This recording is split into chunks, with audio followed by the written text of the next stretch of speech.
Welcome to This Explainer. Today, we're diving into one of the most pivotal and, honestly, devastating moments in American history, the Triangle Shirtwaist Factory Fire of 1911. It's a tragedy that totally shocked the conscience of the nation and literally altered the landscape of American labor and women's rights forever.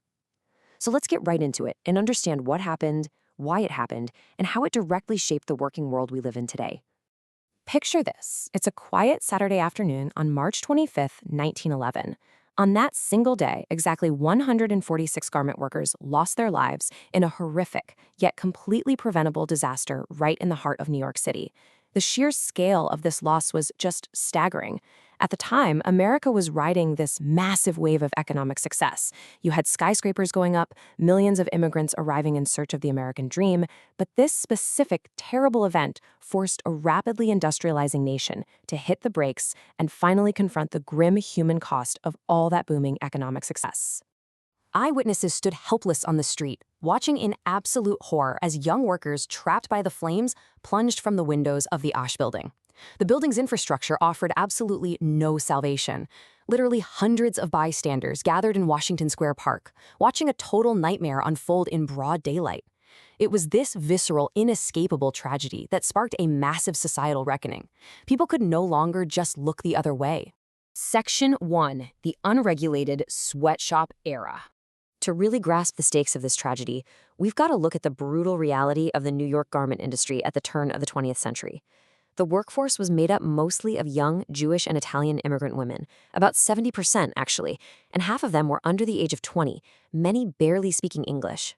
They were enduring grueling 65 to 75-hour work weeks just to scrape together a few pennies to send back home. And get this, despite making incredibly miserable wages, these workers were required to supply their own basic materials. I'm talking paying out of pocket for their own sewing needles, their own thread, and sometimes even the electricity to run their sewing machines. Can you imagine?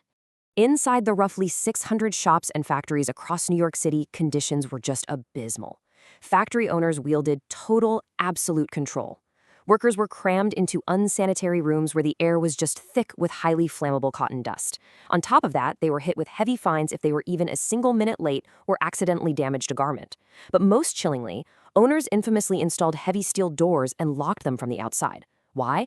Well, they wanted to prevent unapproved breaks or the theft of fabric scraps. That meant these young women had to ask strict permission just to use the restroom. They effectively turned these workspaces into high-rise prisons. Section 2. The Uprising of the 20,000. Well, these young women refused to just suffer in silence. Many of the Jewish immigrants had actually been part of labor unions back in Europe, so they knew a thing or two about organized resistance.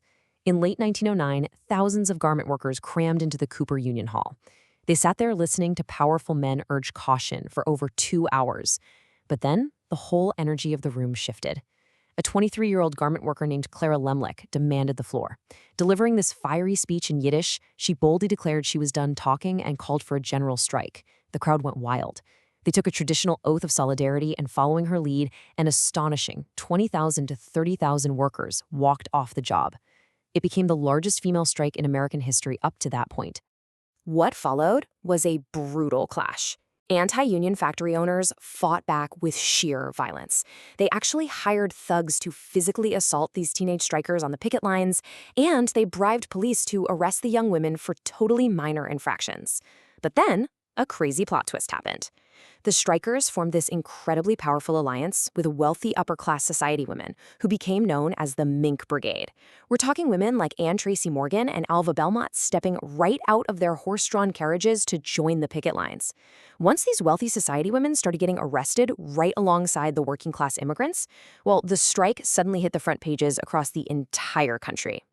The strike dragged on until February 1910 and finally ended with a protocol of peace that secured better pay and shorter hours for a lot of the industry. But here's the absolutely crucial point. While a lot of factories settled, the wealthy owners of the Triangle Factory, Max Blank and Isaac Harris, who were known around town as the Shirtwaist Kings, tragically refused to make an agreement with the union. They completely ignored key safety demands. So they left those infamous locked doors in place and kept relying on inadequate, practically condemned fire escapes.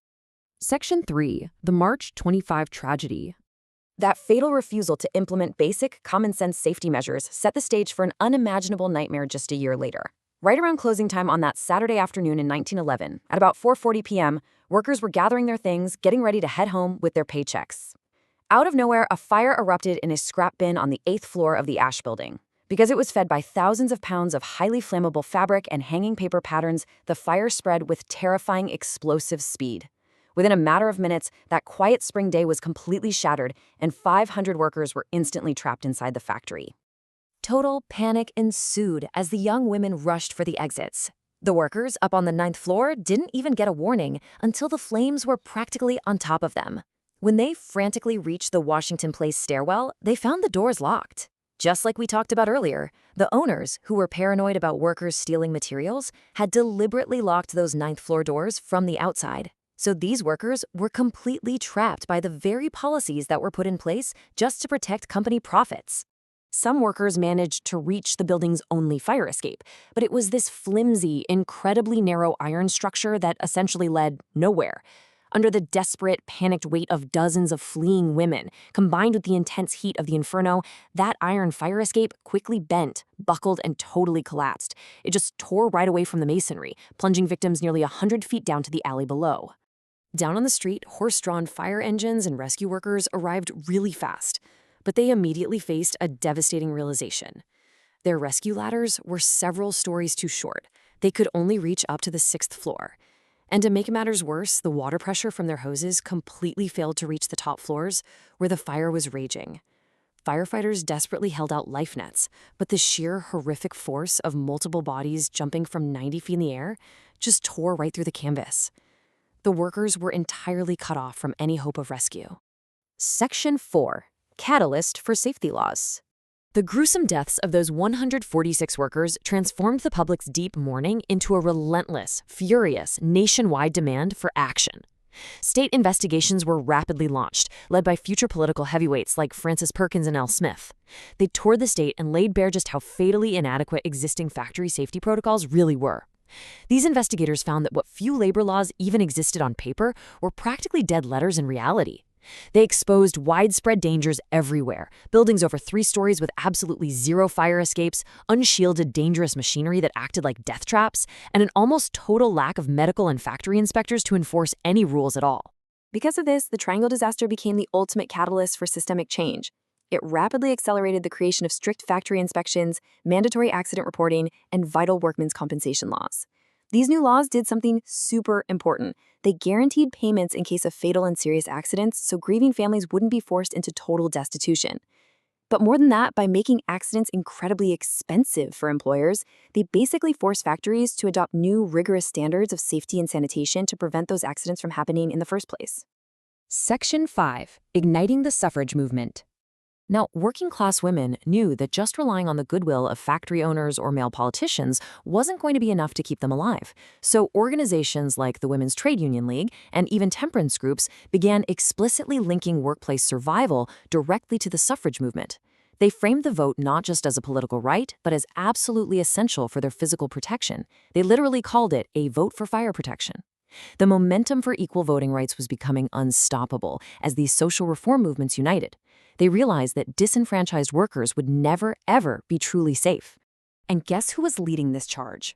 The very same immigrant garment workers who had survived the grueling sweatshops and the uprising of the 20,000. Having faced down hired thugs, corrupt police, and horrific factory fires, women who were once dismissed as just unskilled laborers became some of the absolute most fervent and effective advocates for women's enfranchisement. They had paid the highest price imaginable, and they were demanding a constitutional voice in the laws that governed their very lives. Which brings us to the end of our explainer and leaves us with a pretty profound final thought.